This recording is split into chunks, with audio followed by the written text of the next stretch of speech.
नमस्कार, झारखंड समाचार में आप सबका का स्वागत है। आइए जानते हैं सुबह से लेकर शाम तक की तमाम बड़ी खबरों को। इससे पहले चैनल को सब्सक्राइब नहीं किया है तो प्लीज चैनल को सब्सक्राइब कर बेल आइकन को प्रेस कर दीजिए ताकि खबरों का अपडेट आपको मिलता रहे। झारखंड के 30 लाख किसानों को दी जाएगी 3500 रुपए की आर्थिक मदद। हेमंत सोरेन का ऐलान। दरअसल आपको बता दें कि झारखंड के मुख्यमंत्री हेमंत सोरेन ने रविवार को राज्य के 30 लाख प्रभावित किसानों के लिए प्रत्येक किसान को 3500 रुपए के प्रारंभिक सूखा राहत की घोषणा की। राज्य सरकार ने 29 अक्टूबर को राज्य के 260 प्रखंडों में से 226 को सूखा प्रभावित घोषित किया था। रामगढ़ जिले के लोकयाटांड इलाके में एक जनसभा को संबोधित करते हुए मुख्यमंत्री हेमंत सोरेन ने कहा कि यह एक शुरुआती राहत होगी। मुख्यमंत्री हेमंत सोरेन ने कहा कि जल्द ही प्रभावित किसानों को प्रारंभिक राहत राशि वितरण करने के लिए गाँव और पंचायत स्तर पर शिविर आयोजित किए जाएंगे। मुख्यमंत्री रविवार को अपने दादा सोबरन माझी की 65वीं पुण्यतिथि पर श्रद्धांजलि देने अपने पैतृक गांव पहुंचे थे। मालूम हो कि झारखंड सरकार ने राज्य के सूखा प्रभावित प्रखंडों के लिए केंद्र से 9,682 करोड़ रुपए की वित्तीय पैकेज की मांग की है। कृषि मंत्री बादल पत्रलेख ने कहा कि सूखा राहत योजना का लाभ लेने के लिए भूमि पर अधिकार प्रमाण पत्र की अनिवार्य आवश्यकता को हटा दिया जाएगा। उन्होंने कहा कि हर किसान जिसका नाम राशन कार्ड के डेटा में है वह योजना का लाभ लेने के लिए पात्र होगा। अब किसानों को सूखा राहत योजना के लिए आवेदन करने के लिए सामान्य सेवा केंद्रों या प्रज्ञा केंद्रों पर 40 रुपए के शुल्क नहीं देना होगा।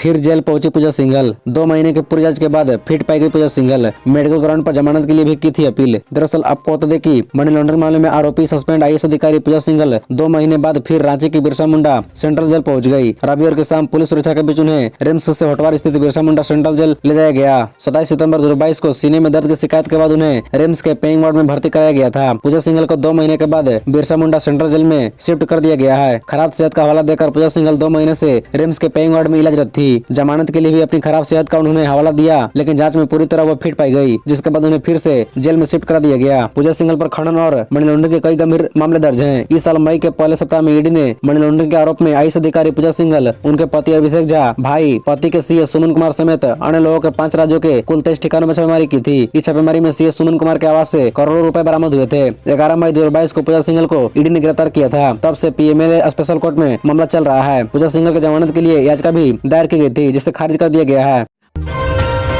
गरीबों के बच्चे भी होंगे बेहतर शिक्षा के हकदार। राज्य में बन रहे school of excellence. Hemant Soren. दरअसल आपको बता दें कि मुख्यमंत्री हेमंत सोरेन ने कहा कि अब गरीब के बेटा बेटी भी बेहतर शिक्षा के हकदार होंगे और अपने सपनों को साकार करेंगे। इसके लिए राज्य के सरकारी स्कूलों को अपग्रेड कर निजी से भी बेहतर बनाया जा रहा है। उन्होंने उक्त बात रविवार को लोकयाटांड में शहीद मास्टर सोबरन माझी के शहादत दिवस पर रविवार को दुमका, पलामू और गढ़वा स्थित नवनिर्मित स्कूल ऑफ एक्सीलेंस स्कूलों का उद्घाटन करते हुए कही। इस मौके पर सीएम ने शहीद सोबरन माझी की प्रतिमा का भी अनावरण किया। बता दें कि शहीद सोबरन माझी मुख्यमंत्री के दादाजी थे। मुख्यमंत्री ने कहा कि राज्य सरकार द्वारा झारखंड के प्रत्येक गांव-गांव, पंचायत में आपकी योजना आपकी सरकार आपके द्वारा कार्यक्रम चलाया गया। पिछले 20 वर्षों में यहाँ के लोग प्रखंड कार्यालयों में चक्कर लगाते थक जाते थे। हमारी सरकार ने अब प्रखंड कार्यालयों में पदस्थापित अधिकारियों को आपके गाँव-गाँव और द्वार तक भेजने का काम कर दिखाया है। मुख्यमंत्री ने कहा कि आपकी समस्या का समाधान आपके गाँव घर में लगे शिविर में ही हो, यह हमारी प्राथमिकता है।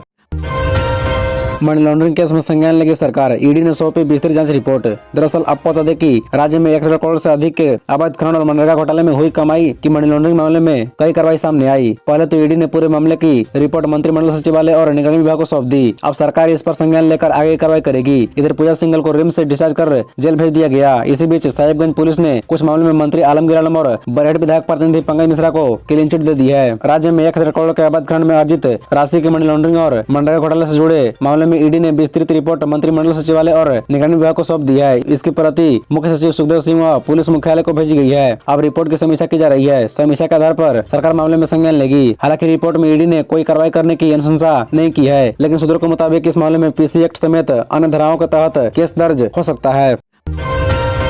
मोटरसाइकिल के लिए मांगे पैसे, नहीं मिले तो फेंका तेजाब। पति ने पत्नी पर फेंका तेजाब। पैसे को लेकर लंबे समय से था विवाद। दरअसल आपको बता दें कि पति ने पत्नी पर तेजाब फेंक दिया। पति कई दिनों से पत्नी से मोटरसाइकिल खरीदने के लिए पैसे मांग रहा था। पत्नी के बार-बार मना करने के बाद पति ने तेजाब फेंक दिया। घटना कानाटोली के मौलाना आजाद कॉलोनी की है। पत्नी का चेहरा, गर्दन और छाती पूरी तरह झुलस गई है। वारदात को अंजाम देने के बाद आरोपी पति आमिर खान मौके से फरार हो गया है। घटना रविवार की है। घायल हिना परवीन को अस्पताल में भर्ती कराया गया है। स्थानीय लोगों ने बताया कि पति पत्नी में हमेशा झगड़ा होता था। आमिर खान अपनी पत्नी से पैसा मांगता था। वह कई दिनों से मोटरसाइकिल खरीदने के लिए हिना से 17,000 रुपए मांग रहा था। झगड़े के बाद पत्नी मैके चली गई। पिता ने कहा था कि वह पैसे जुगाड़ करके बेटी के साथ भेज देंगे। पत्नी रविवार को मैके से ससुराल लौट गई। पति आमिर ने जब हिना से पैसे मांगे तो पत्नी ने कहा उसके पास पैसे नहीं है। इस बात को लेकर दोनों के बीच बहस शुरू हुई। पैसे के लिए इनकार करने पर कमरे से तेजाब लाकर पत्नी पर फेंक दिया। हिना परवीन जोर जोर से चिल्लाने लगी तो आरोपी भाग निकला। आरोपी ने पहले से ही तेजाब खरीद कर कमरे में रखा था।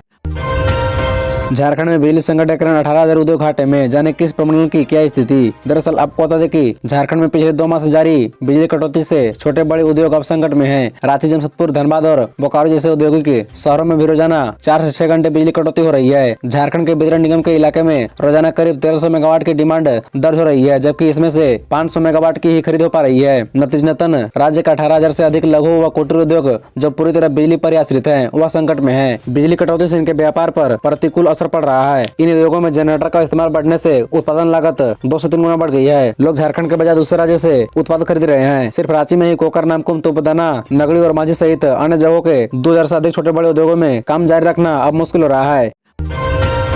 मांडर विधायक के खिलाफ जीप सदस्यों का फूटा गुस्सा, शिलापट पर पोत दी कालिक। दरअसल आपको बता दें कि मांडर और चान्हो प्रखंड की विकास योजनाओं में अनदेखी पर रविवार को दर्जनों जीप सदस्य गोलबंद हो गए। जीप अध्यक्ष निर्मला भगत के नेतृत्व में सड़क पर विरोध करने उतरे। जीप सदस्यों ने आरोप लगाया कि मांडर बीच क्षेत्र में विकास कार्यों का शिलान्यास और उद्घाटन में लगातार उनकी अपेक्षा हो रही है। न तो उन्हें कार्यक्रम की सूचना दी जाती है और न ही आमंत्रित किया जाता है। इस विरोध की वजह से विधायक शिल्पी ने तिर्की को बिसाहा खटंगा गाँव में रविवार को प्रस्तावित स्वास्थ्य उप केंद्र का शिलान्यास कार्यक्रम स्थगित करना पड़ा। बताया गया कि 15वें के मांडर के बिसाहा खटंगा व चान्हो के चामा गांव में करीब 55 लाख की लागत से स्वास्थ्य उपकेंद्र भवन का निर्माण होना है। रविवार को विधायक को योजनाओं का शिलान्यास करना था। निर्माण स्थल पर शिलापट भी लगाए जा चुके थे। इसी बीच विरोध कर रहे जीप सदस्यों ने मांडर व चान्हो में लगाए गए शिलापटों पर पेंट व कालिक पोत दी। उन्होंने कहा कि वे तानाशाही किसी भी हाल में बर्दाश्त नहीं करेंगे। मौके पर परमेश्वर भगत, आदिल अजीम, आशुतोष तिवारी, इतवारी कुजूर, विनोदित तिगा समेत बेड़ो इटकी व लापुंग के जिला परिषद सदस्य मौजूद थे।